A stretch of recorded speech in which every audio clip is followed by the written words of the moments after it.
Assalamualaikum warahmatullahi wabarakatuh. Saya Kasmawati, CGP SMP Negeri 34 Pekanbaru.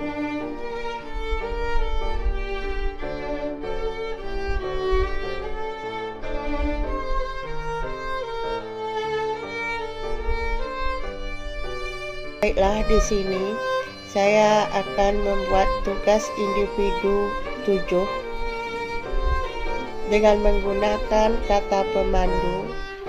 1. Apa pemahaman Anda mengenai paradigma inquiry apresiatif? Paradigma inquiry apresiatif adalah sebuah proses perubahan positif di mana yang bersifat sangat afirmatif, positif, dan sungguh-sungguh.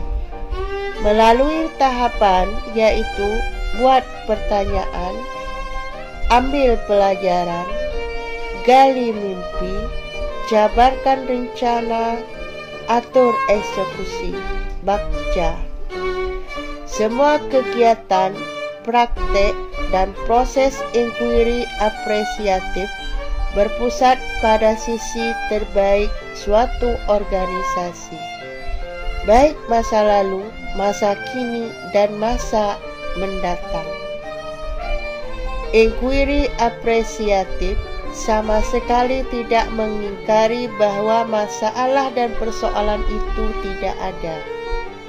Kita tidak menafikan itu, karena masalah itu pasti ada. Tetapi kita memfokuskan diri pada hal-hal positif dan berkelebihan yang dimiliki. Jauh lebih efektif ketimbang berbicara soal masalah dan persoalan. Yang kedua, kata pemandu, bagaimana dari paradigma inquiry apresiatif yang berkaitan 2 poin paparan Ki Haji Dewantara. Maksud pernyataan Ki Haji Dewantara tentang filsafat kodrat alam dan zaman. Tidak ada keabadian dalam kehidupan manusia dan lingkungan. Pengaruh alam dan zaman adalah penguasa kodrat yang tidak bisa kita hindari. Anak-anak adalah sebuah kehidupan yang tumbuh menurut kodratnya sendiri, yaitu kekuatan hidup lahir dan hidup batin mereka. Anak hidup di alam yang berbeda-beda, anak hidup zaman atau waktu yang berbeda-beda pula. Alam adalah tempat tinggal anak didik yang berbeda, sedangkan zaman di mana masa atau waktu mereka hidup berbeda pula. Yang ketiga, kata pemandu, apa pemahaman Anda tentang peran pendidikan dalam 2 poin menurut Ki Haji Dewantara? Baiklah, pemahaman di sini kaitan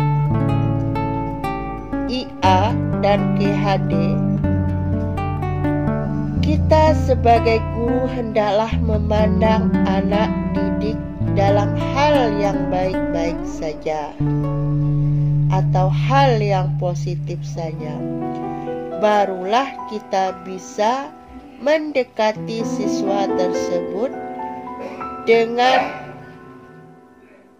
menemukan nilai-nilai di dalam diri siswa tersebut. Anak didik kita yang berbeda, dari alam dan zaman yang berbeda pula. Untuk itu kita perlu memahaminya. Kegagalan atau keberhasilan, kemampuan atau ketidakmampuan dilihat sebagai interpretasi yang berbeda dan yang perlu dihargai. Kebebasan dipandang sebagai penentu keberhasilan belajar. Anak didik hidup dan tumbuh sesuatu kodratnya sendiri. Kita hanya dapat merawat dan menuntun tumbuhnya kodrat itu. Anak-anak hidup dan tumbuh sesuatu kodratnya sendiri. Pendidik, guru hanya dapat merawat, menuntun tumbuhnya kodrat itu. Meskipun mengenyam pendidikan di tempat yang sama dan dididik oleh guru yang sama, tentunya sikap murid punya jalannya sendiri-sendiri. Kata pemandu yang keempat, bagaimana Anda memanfaatkan paradigma IA untuk mewujudkan 2 poin GHD tersebut? Berawal dari berpikir hal-hal yang positif dan menepis hal-hal negatif dalam pikiran, walaupun hal negatif itu pasti ada. Karena berpikir secara positif, barulah kita bisa mendekati siswa dan menuntun siswa masuk ke dalam zamannya siswa, baru bisa melihat arah dan jati diri siswa itu sendiri.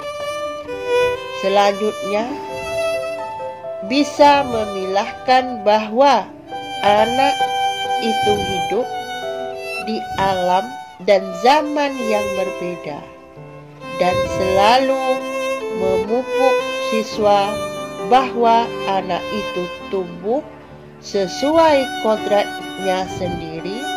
Kita sebagai guru hanya bisa dan mampu menuntun sesuatu kodrat yang ada pada anak didik itu sendiri.